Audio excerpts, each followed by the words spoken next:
Yes. No, 30 minutes for 6 months.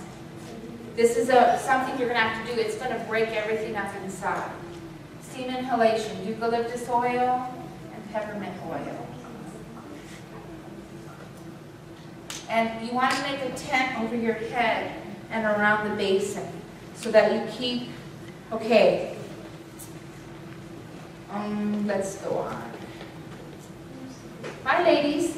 Bye-bye. I'll be sending this to you. Okay. Okay. Are you supposed to ask him rooms in that in the gym?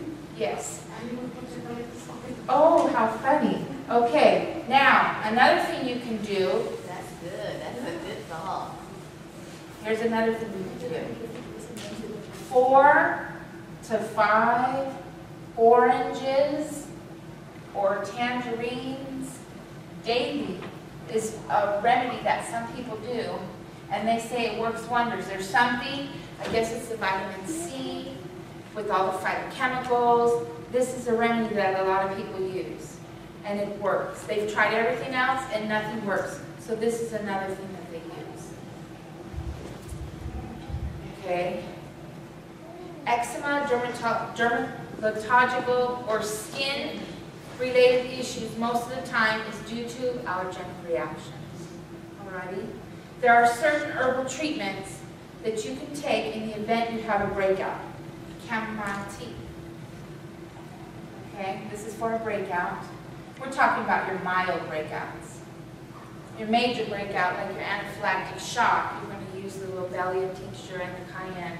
But chamomile tea, there are special ways you make teas. When you are using the delicate parts of the flower, like the flower, the leaves, right, that's your delicate parts. Those things you want to do what's called an infusion.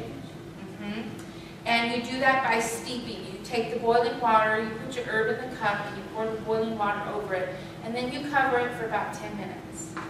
And they say for it to be most effective, don't use any sweeteners. For it to be most effective.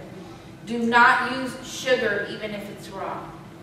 Do not use honey. They say if you're going to use a sweetener, they say stevia is the best when you're making herbal teas. It tastes good without anything. Does it? Oh, yes. Yes. And what about agave nectar? Oh, you weren't here when we talked about that. Agave nectar, they're finding, because the way it's made, it's like a chemical in the body, and it has the same harmful effects to the body that corn syrup does. So they're saying that it's really not the best to, It was just popularized as something good. yes, it was popularized as something good, but now research is showing it's not as good as everyone thought.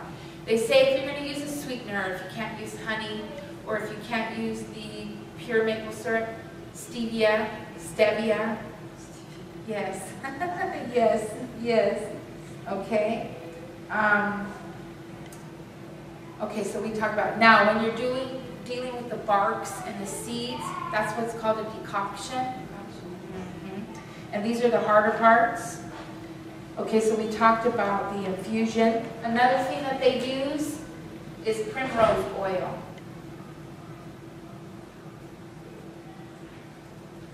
Okay? And I'll tell you that I know for sure, I get what's called hay fever, allergies, and I'll sneeze 50 times without stopping. These two herbs work excellent for me. Yes, astragalus. These are excellent for allergies. Nettle and astragalus. Okay? Now, remember we talked about how to check yourself and find out if you are allergic to a certain food on page 575. It says how to do a pulse test. What is it? The pulse test is occasionally mentioned in this encyclopedia. For those who are watching, this is the 5th edition of the Natural Remedies Encyclopedia that you can get from Harvest Time Books, HARVESTIME books.com. And it is online. It's on TIMHAC. New Natural Remedies Encyclopedia. Really? Okay, because when you go to harvesttimebooks.com, it's not up yet. So go to Temcat, TEMKAT.com. No, TEM. TEMCAT. Oh, cat, that's right. Temcat. I'm thinking Temkit. Because they have Temcat and Temkit. Encyclopedia is on there. Yes. And this is the 5th edition, but they now have the 7th edition. And it's thicker, it has a lot more pictures, and it's gold trimmed on the book edges. Really nice book. This is highly recommended everyone get.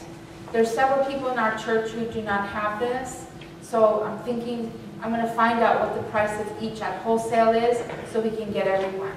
Because when we're doing this work, this is something we all want to have. Alrighty, so let me continue.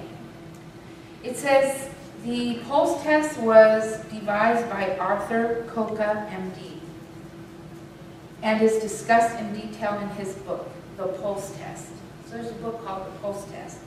It is a simple home method to determine which foods you are allergic to. How to do the pulse test.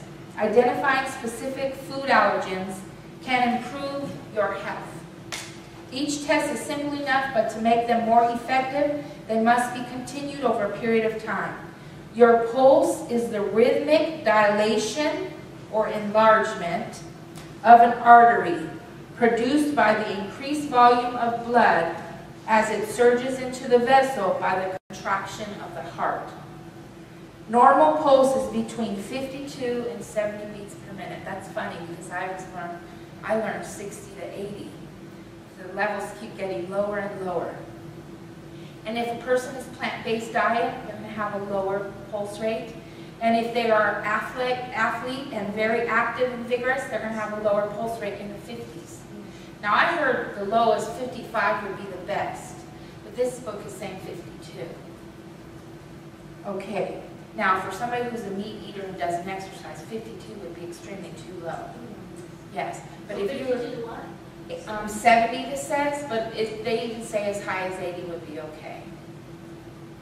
But 70 is good. Because the more hearts the more pulses, the more beats you have, the more your heart is working. All right, let's keep going. How to do the pulse test. Identifying specific food allergens can improve your health. I read this already. Okay, how to take your pulse. Place your finger. Okay, this is what we'll do. Take your hand and make an R with your thumb. Okay, that's radius. So we're going to the radial pulse. You go from the edge here down to your wrist, little below your wrist. And in that area, never use your thumb, because your thumb has a heartbeat as well. Always use your index or your middle finger. You can use both at the same time. And it's better if you use both because it's easier to find. Did you find it? And then what you do, they say the most accurate way. If you're dealing with somebody who's on any type of heart meds, you want to do it for a whole minute. But for regular people, 30 seconds, and whatever you get, times that times 2. Some people do 15 seconds and times it times 4. They're finding that's not very efficient. So for regular people who are not really that sick, do it for 30 seconds and multiply your pulse times 2. If you get it, if you're dealing with somebody who's on heart meds, you always want to check it and the best way to check it is with the stethoscope, but of course we don't all have stethoscopes. But you check it for 1 minute. And then that's what's called your pulse rate. Okay? Now it also says the athletes check theirs on the carotid artery. So that's another way. The carotid artery is over here. You learn that when you do CPR and stuff like that. But for people who are not professional, the wrist is fine. Alrighty. Okay, let's see. It says, have a stopwatch in your left hand and time the beats for 1 full minute. Athletes check their heart rate immediately after strong exercise for 15 seconds and multiply it by 4. No, we don't recommend that. But for accuracy in the Coca pulse test, you should take it for a full 60 seconds. So they say when you're doing the pulse test, do a full minute. Okay, to perform Arthur Coca's pulse test, you first take your pulse before you eat anything. So if you think you're allergic to wheat, check your pulse before you eat the wheat.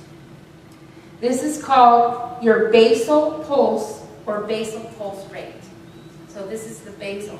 This is the first one. Then eat a single food and check your pulse rate 15 minutes afterward. Then check it 30 minutes afterward, and then 60 minutes afterward. So you're going to do it 4 times. Your basal, then after you eat that food you think you might be allergic to, check your pulse after 15 minutes, then 30 minutes, then 60 minutes. An elevation in pulse rate of more than 10 beats, that is, if it beats more than 10 beats faster per minute than your base rate, then that means you're allergic to that food item. So if you first checked it before you ate the food item you think you're allergic to, and you only had 62, and then you check it 15 minutes later and it's 65, and you check it 30 minutes later and it's only 66, it's only gone up 4 points. But you check it an hour later and now it's 75, it's gone up 13 points, you're allergic to it. So that's how you find out. Very simple test, huh? That you can do on yourself. So even if you have just one beat higher, you're still allergic? 1 beat higher than You're allergic. 10, it has to be 10 points higher. 10 points higher. So if you did it and checked and you only went up to 69, they say no, it has to be 10 points. Although if you get to 9, that sounds like you might be close to being allergic to it. Alrighty, now, one thing I wanted to talk about was the alcoholic beverages. This includes vinegar. I did not cover vinegar yesterday, I don't think.